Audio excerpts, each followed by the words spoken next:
बहुत समय पहले एक दूर दराज के पहाड़ियों से घिरे राज्य विषधरण में एक सनकी और रहस्यमयी राजा राघव का शासन था। उसकी आंखों में हर वक्त एक अजीब सी चमक होती थी, मानो वह किसी अदृश्य शक्ति के अधीन हो। लोग कहते थे, राजा कुछ देखता है जो हमें नहीं दिखता। रानी मेघा इसके ठीक विपरीत शांति, करुणा और ज्ञान की मूर्ति थी। वह लोगों के दुखों को सुनती और गुप्त रूप से उनकी सहायता करती। राजा राघव का व्यवहार असामान्य था। एक दिन वह आदेश देता, राज्य के हर घर का दरवाजा खुला रहेगा रात भर। दूसरे ही दिन वह चिल्लाता, जो बंद नहीं करता उसे कैद किया जाएगा। लोगों के मन में भय था, लेकिन असली डर उस बात का था जो कोई नहीं जानता था। राजा राघव हर रात चीखता था, मानो कोई आत्मा उसे जगाती हो। एक दिन उसने घोषणा कर दी, सभी बगीचे काट दिए जाएं, ये पेड़ मेरी ताकत को चूस रहे हैं। लोग अवाक रह गए। रानी मेघा ने धीरे से कहा, राजन, ये पेड़ आपके दुश्मन नहीं, प्रजा के प्राण है।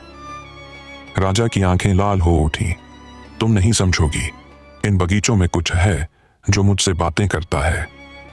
रानी मेघा को शक हुआ, ये केवल सनक नहीं, कोई श्राप है जो राजा के मन पर छाया हुआ है। वह छुपकर राज्य के प्राचीन पुस्तकालय गई, जहां हजारों वर्षों पुराने ग्रंथों में एक नाम मिला, पुष्पदेव रक्षक। एक आत्मा जो बगीचों की रक्षा करती थी और जिसे जबरदस्ती बंदी बनाया गया था। रानी ने प्रजा को इकट्ठा किया। उन्होंने एक योजना बनाई। हर बगीचे में लोगों ने रात को दीप जलाए और पुष्पदेव की रक्षा करो का मंत्र गूंजने लगा। राजा यह देख हैरान रह गया। उसने चीखते हुए कहा, रुको, अगर यह आत्मा जाग गई तो मैं मर जाऊंगा। रानी ने जवाब दिया, अगर तुम्हारा शासन किसी आत्मा की कैद पर टिका है तो वह शासन श्राप है, सत्ता नहीं। उस रात आंधी आई। पूरे राज्य में सिर्फ बगीचों में दीप जलते रहे और तभी महल के आंगन में अचानक एक पेड़ से प्रकाश निकला। पुष्पदेव प्रकट हुआ। उसने कहा, राजा, तू केवल कठपुतली है उस श्राप की जो तेरे पूर्वजों ने दिया था। रानी की भलाई ने मेरी आत्मा को मुक्त किया है। अब तेरा अंत नहीं, तेरा परिवर्तन होगा। राजा राघव बेहोश हो गया और जब होश में आया, उसकी आंखों की सनक गायब थी। वह शांत था, दयालु था।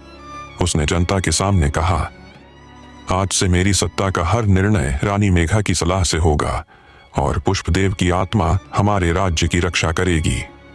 बगीचों को संरक्षित किया गया। राज्य को एक पवित्र वन के रूप में घोषित कर दिया गया। कभी कभी किसी की सनक केवल पागलपन नहीं, एक अनसुनी पीड़ा या श्राप होती है, लेकिन अगर करुणा, समझदारी और एकता से उसका सामना किया जाए तो सबसे काला अंधेरा भी उजाले में बदल सकता है।